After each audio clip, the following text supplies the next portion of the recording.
Good morning all of you. मैं Ghanshyam धूड़िया, Gurugram degree college चक 5 PLM Shri Vijayanagar के इस यूट्यूब चैनल में आप सबका स्वागत करता हूं। आज हम BA second year history first मध्यकालीन भारत का इतिहास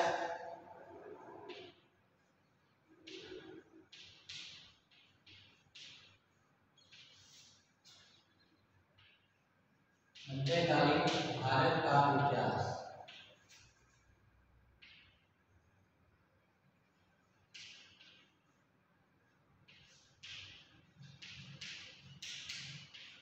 इसके अंतर्गत आज का जो हमारा टॉपिक रहेगा वह है सल्तनत कालीन समाज की सामाजिक एवं आर्थिक दशा।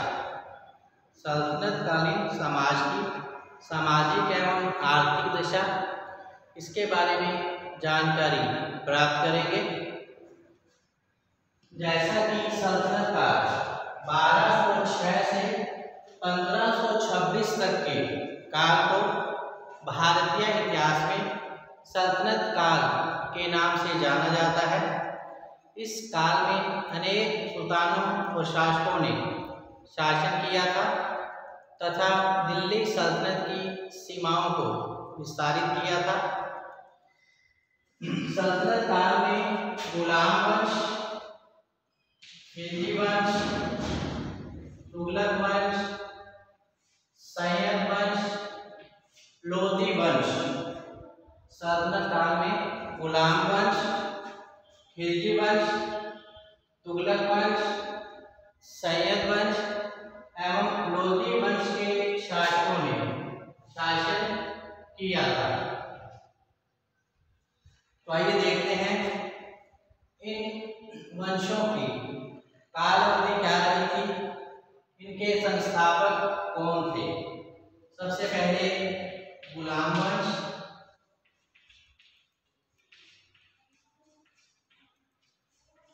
सबसे पहले आया गुलाम वंश, जिसकी शासन अवधि 1206 से 1290 तक गुलाम वंश रहा था। गुलाम वंश का संस्थापक कुतुबुद्दीन ऐबक माना जाता है। गुलाम वंश का संस्थापक कुतुबुद्दीन ऐबक माना जाता है।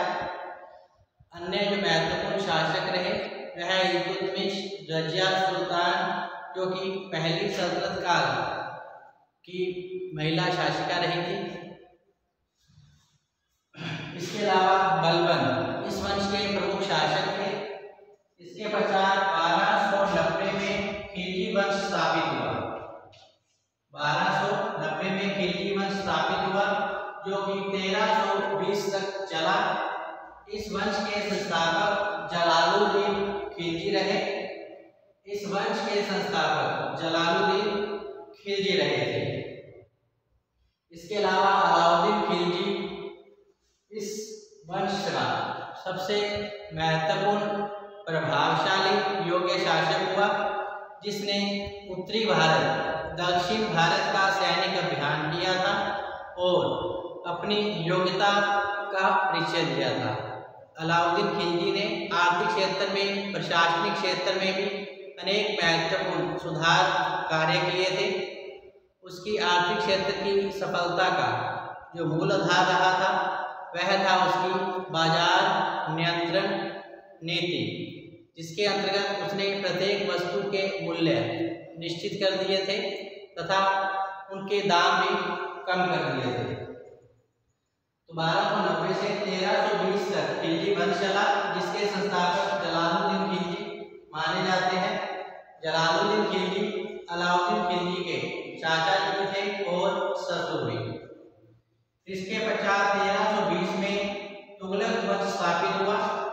इसकी संस्थापक यासुद्दीन तुगलक थे। 1320 में तुगलक वंश स्थापित हुआ, जो कि 1412 ईस्वी तक माना जाता है। तुगलक वंश 1320 में स्थापित हुआ था, जिसका 1412 तक शासन चला तुगलक वंश के शासकों का। इसके संस्थापक यासुद्दीन तुगलक माने गए हैं। तुगलक वंश के अन्य जो महत्वपूर्ण शासक था वह है मोहम्मद बिन तुगलक। इसके अलावा फिरोज तुगलक इस वंश के अन्य महत्वपूर्ण शासक रहे थे।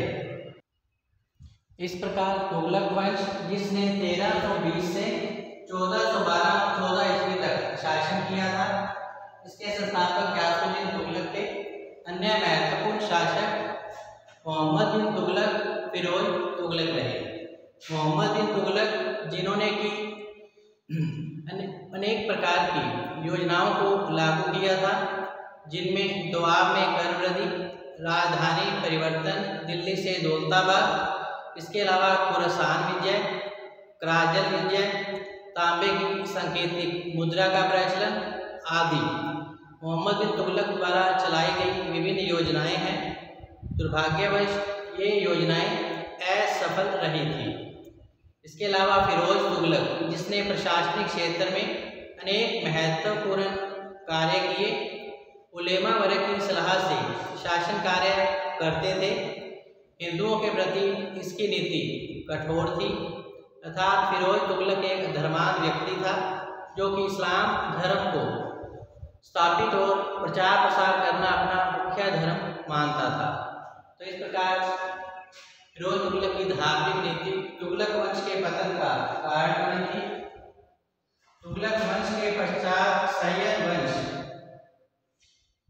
जो कि 1414 से 1451 ईस्वी तक रहा, इसके संस्थापक खिज्र खां माने जाते हैं। इसके संस्थापक खिज्र खां माने जाते हैं। खिज्र खां को तैमूर ने दिल्ली में शासक नियुक्त किया था। तैमूर जो कि 1398 ईस्वी में भारत आया था, दिल्ली में उसने काफी लूटमार मचाई, कत्लेआम किया था। इसके पश्चात वह खिज्र खां को दिल्ली का शासक नियुक्त कर गया। इसने सैयद वंश स्थापित किया। 1414 से 1451 ईस्वी की शासन अवधि है। इसके पश्चात लोधी वंश स्थापित हुआ। इसकी शासन अवधि 1451 से 1526 ईस्वी तक मानी गई है। लोधी वंश के संस्थापक बहलोल लोधी रहे। अन्य प्रमुख शासक सिकंदर लोधी व इब्राहिम लोधी थे। सिकंदर लोधी वंश का एक योग्य सुल्तान था, जिसने 1504 ईस्वी में आगरा नगर की स्थापना की थी। इसके अलावा कृषि क्षेत्र में इसने अनेक महत्वपूर्ण सुधार कार्य किए थे। इसके पश्चात इब्राहिम लोधी गद्दी पर बैठे।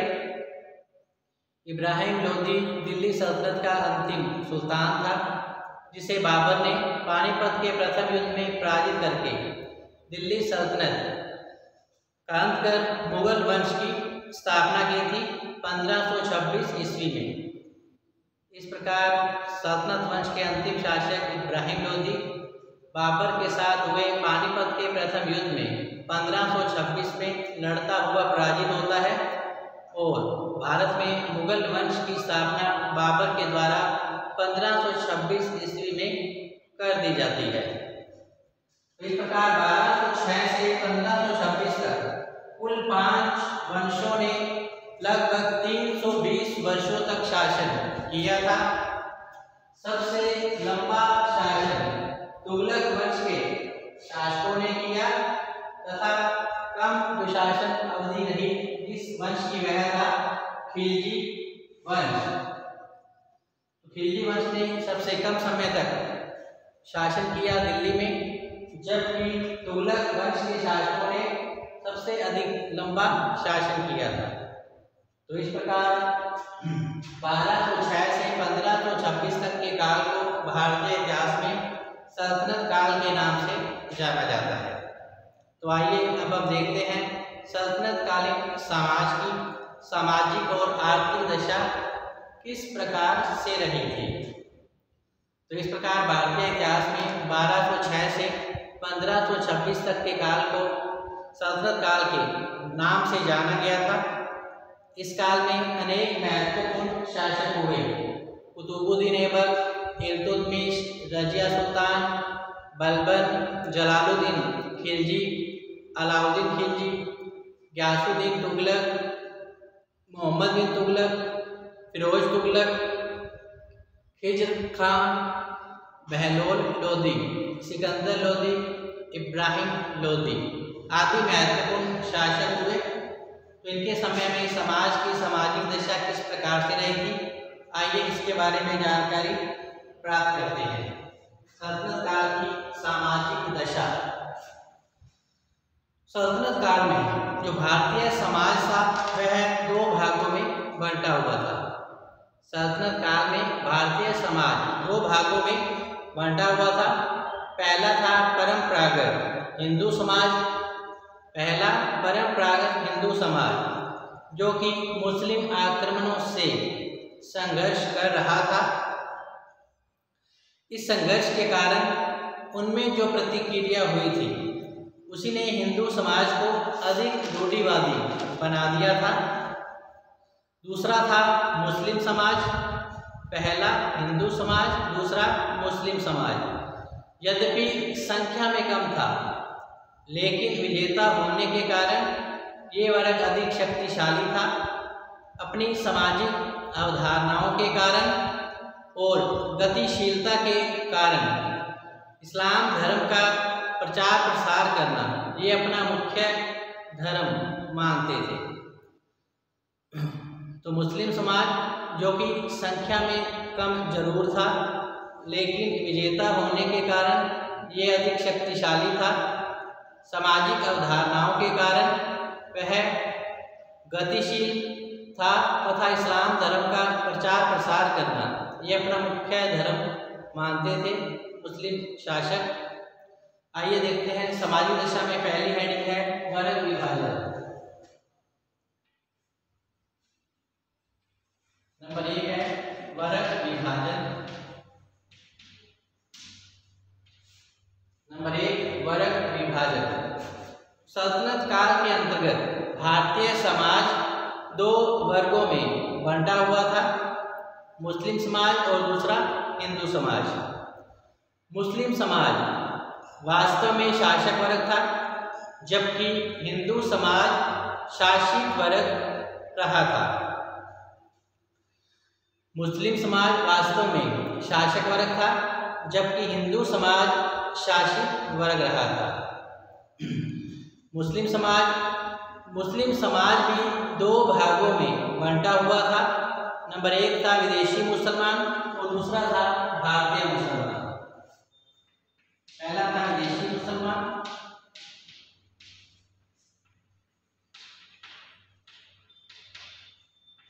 और दूसरा था भारतीय मुसलमान।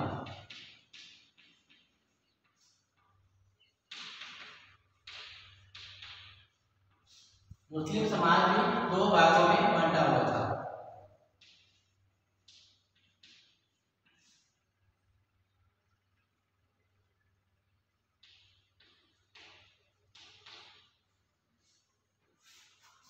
विदेशी मुसलमान और दूसरा भारतीय मुसलमान। विदेशी मुसलमान तो सल्तनत काल में विदेशी मुसलमानों के वर्ग का उस समय सर्वाधिक सम्मान किया जाता था। राज्य के उच्च और महत्वपूर्ण पदों पर इसी वर्ग के लोगों की नियुक्ति की जाती थी। अतः समाज और राजनीति में यह वर्ग शक्तिशाली बना हुआ था। अर्थात विदेशी मुसलमान जो वर्ग है काफ़ी शक्तिशाली बना हुआ था। दूसरा है भारतीय मुसलमान। वास्तव में पहले ये हिंदू थे लेकिन बाद में सल्तनतकालीन सुल्तानों के द्वारा शक्ति के बल पर इन्हें मुसलमान बना लिया गया था।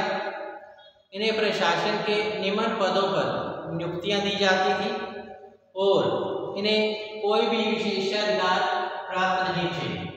तो भारतीय मुसलमानों को निम्न पदों पर नियुक्तियां मिलती थी, इसके अलावा इन्हें कोई भी विशेषाधिकार प्राप्त नहीं थे।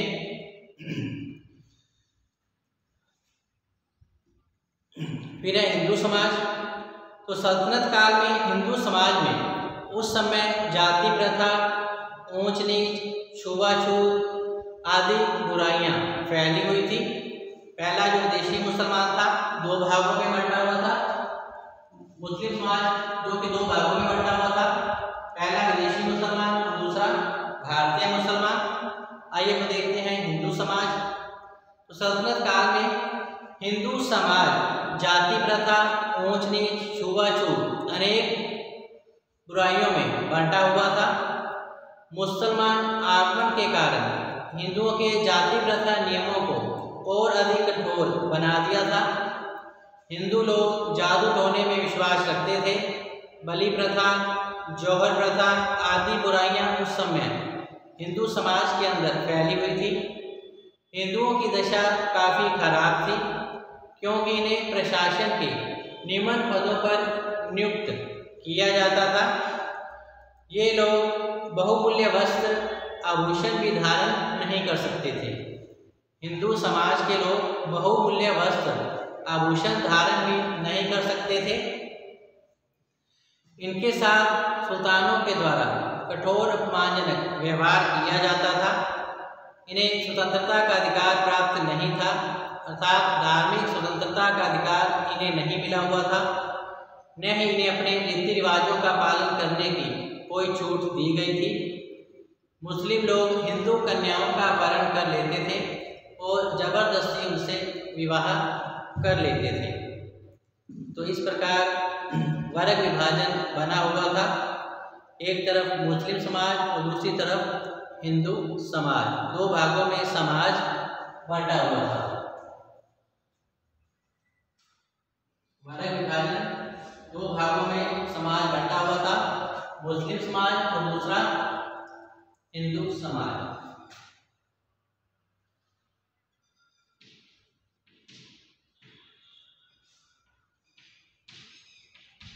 मुस्लिम समाज और हिंदू समाज।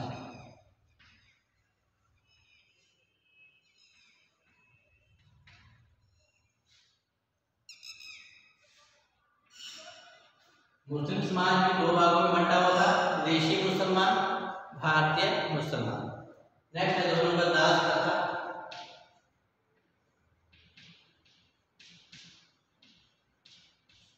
नंबर 2 दास प्रथा। सल्तनत काल में दास रखने की प्रथा हिंदू मुसलमान दोनों में थी।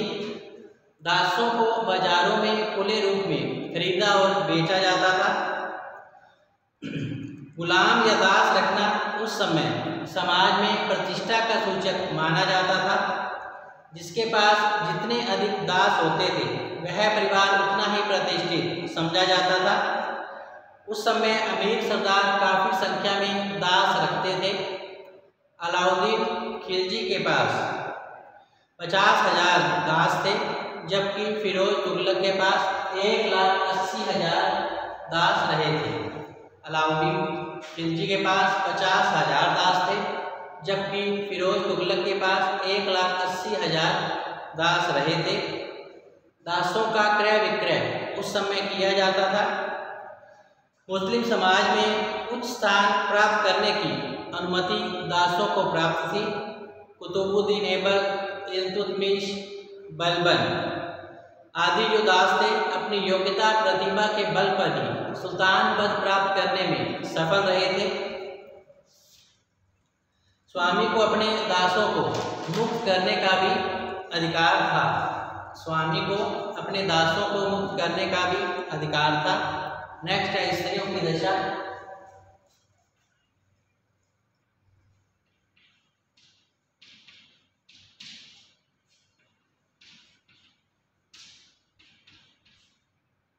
नेक्स्ट है स्त्रियों की दशा। तो सल्तनत कालीन समाज में स्त्री का स्थान पुरुषों से निम्न ही था। वह पूर्ण रूप से पुरुषों पर निर्भर थी। पुत्री के रूप में वह पिता के संरक्षण में रहती थी। पत्नी के रूप में वह अपने पति के नियंत्रण में रहती थी और वृद्धा अवस्था में वह अपने पुत्र के ज्येष्ठ पुत्र के नियंत्रण में रहती थी। इस काल में परिवार में लड़की का जो जन्म है अपशकुन माना जाता था। कुछ भागों में लड़की के पैदा होते ही उसे मार भी दिया जाता था। स्त्रियों की स्वतंत्रता पर उस समय अनेक प्रतिबंध लगे हुए थे। सामाजिक व धार्मिक मामलों में स्त्रियों को पुरुषों से हीन माना जाता था। A.N. श्रीवास्तव का कहना भी है कि सल्तनत काल में स्त्रियों की दशा काफ़ी खराब थी। मुसलमानों के भय और अत्याचार के कारण ही हिंदू लोग अपनी बेटियों का बाल्यावस्था में ही विवाह कर देते थे, अर्थात बाल विवाह का प्रचलन उस समय शुरू हो गया था। मुस्लिम जो शासक थे हिंदू कन्याओं का अपहरण कर लेते थे, बलपूर्वक उन्हें अपनी पत्नी बना लेते थे। सती प्रथा प्रचलन में थी। स्त्री अपने पति की मृत्यु के बाद उसकी चिता के साथ जल जाया करती थी। जौहर प्रथा का भी प्रचलन था। अलाउद्दीन खिलजी से बचने के लिए मेवाड़ के शासक राणा रतन सिंह की पत्नी पद्मिनी ने जौहर किया था। उस समय सामान्यतः एक स्त्री से विवाह किया जाता था, किंतु सम्मानित और धनी व्यक्ति एक से अधिक विवाह भी करते थे, अर्थात बहु विवाह का प्रचलन था। विधवाओं को उस समय पुनर्विवाह का अधिकार नहीं था। हिंदू व मुस्लिम दोनों ही अपने बच्चों का जो विवाह है छोटी आयु में ही कर देते थे। मुस्लिम स्त्रियों की दशा भी कुछ खास अच्छी नहीं थी। उन्हें भी अपने पति के नियंत्रण में रहना पड़ता था। शिक्षा का अधिकार प्राप्त नहीं था, लेकिन मुस्लिम स्त्रियां पुनर्विवाह कर सकती थी। चूँकि मुस्लिम स्त्रियों का जो जीवन है वह घर की चार दीवारी में ही कैद था, शिक्षा का अधिकार उन्हें भी प्राप्त नहीं था। मुस्लिम स्त्रियां भी अपने पति के नियंत्रण में ही रहती थी। मुसलमान स्त्रियों में प्रदा प्रथा, बहुविवाह, अशिक्षा, रखेल प्रथा आदि बुराइयां प्रचलन में थी। तो तुलनात्मक दृष्टि से अगर देखा जाए तो मुस्लिम स्त्रियों की दशा हिंदू स्त्रियों से कुछ ठीक थी, क्योंकि मुस्लिम स्त्रियों को अपने माता पिता की संपत्ति में हिस्सा लेने का अधिकार था। ये पुनर्विवाह कर सकती थी तथा अपने पति को तलाक दे सकती थी। तो इस प्रकार स्त्रियों की दशा कुल मिलाकर सल्तनत काल में अच्छी नहीं थी। उन्हें अनेक बंधनों में रहना पड़ता था और पुरुष वर्ग का वर्चस्व इस समय काफी बना हुआ था। नेक्स्ट है वस्त्राभूषण।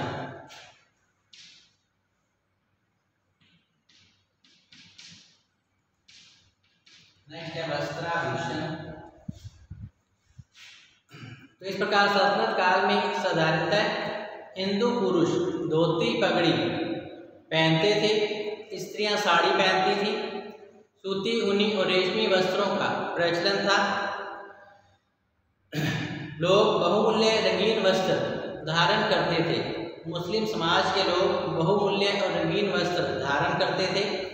उलेमा वर्ग के लोग लंबा साफा और कुर्ता पहनते थे। आभूषण पहनने का शौक हिंदू और मुसलमान दोनों में ही था। उच्च वर्ग के लोग भोजन में सोने और चांदी के बर्तनों का उस समय प्रयोग करते थे। कुछ राजपूत सामंत कान में बाली भी पहनते थे। उनके हाथों में छड़ी व पैरों में खड़ाऊ होते थे। स्त्रियां नाना प्रकार के अंग उपकरणों का प्रयोग करती थी। नेत्रों में काजल, मांग में सिंदूर लगाती थी, पैरों में मेहंदी लगाती थी। अबुल फजल ने स्त्रियों के 16 श्रृंगारों का वर्णन किया है। अबुल फजल ने अपने साहित्य के अंतर्गत स्त्रियों के 16 श्रृंगारों का वर्णन किया है। नेक्स्ट है खानपान।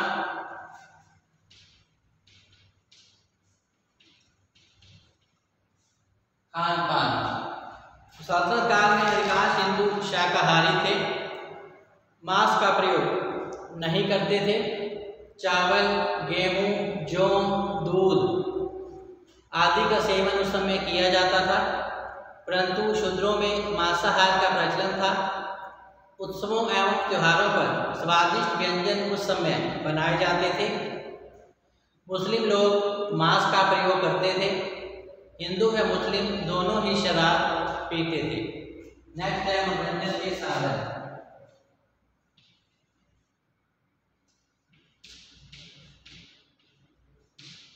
मनोरंजन के साधन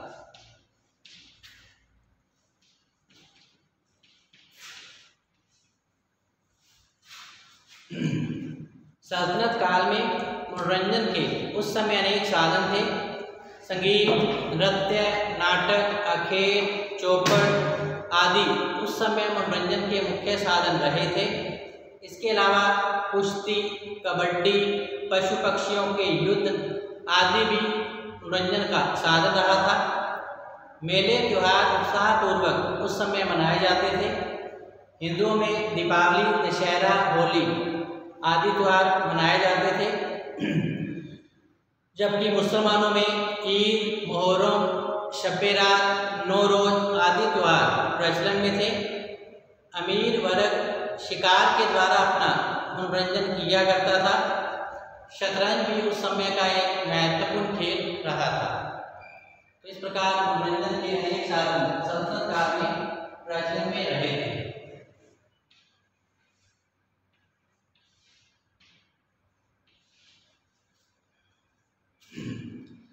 तो इसके साथ ही आज का हमारा टॉपिक यहीं समाप्त होता है। कल हम फिर से हाजिर होंगे नए टॉपिक के साथ। तब तक आप घर पे रहें, सुरक्षित रहें, पढ़ते रहें। धन्यवाद।